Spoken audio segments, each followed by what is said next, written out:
Next, kita bawa pergi kepada helmet chin mount. Bila chin mount kau berat kan, banyak attachment. Lepas tu X5 pula memang berat. So memang tak sesuai untuk korang gunakan X5 as a motovlogging setup dekat helmet tu. Sebab tu lah stick ni biasa aku pakai, aku letak dekat windshield ataupun dekat bahagian handlebar aku ataupun kat belakang lah. Tapi kali ni diorang bagi aku chin mount punya attachment. Sebabnya diorang kata untuk X4 Air ni sangat-sangat ringan dan boleh shoot 8K. Quality ada plus ringan. Tambah pula ada Insta360 punya mic dan juga GPS. So untuk motovlogging bagi aku memang dah sangat-sangat convenience. Tapi kali ni tak payah risau sebab possibility untuk buat motovlogging chin mount punya POV tu boleh. Jom tengok apa yang ada kat dalam kotak chin mount 2.0 Let's go. Damn, nice. Hui, boleh tahan besar. Nampak?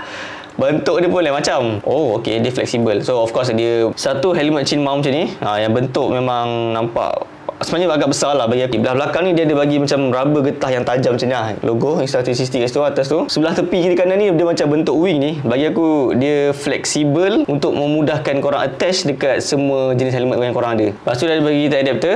Ni dia adapter daripada Insta360 juga. Ni untuk threads bawah tu. Attachment 3-2. Lepas tu dia ada bagi 2 thumb screw. Kita ikat dia. Let's go.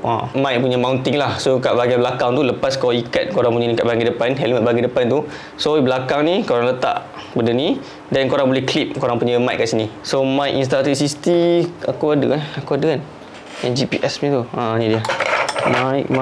Alright, mic daripada Insta360. Lepas tu korang ambil yang clip ni, korang letak kat sini. Macam tu. So function ni macam ni lah.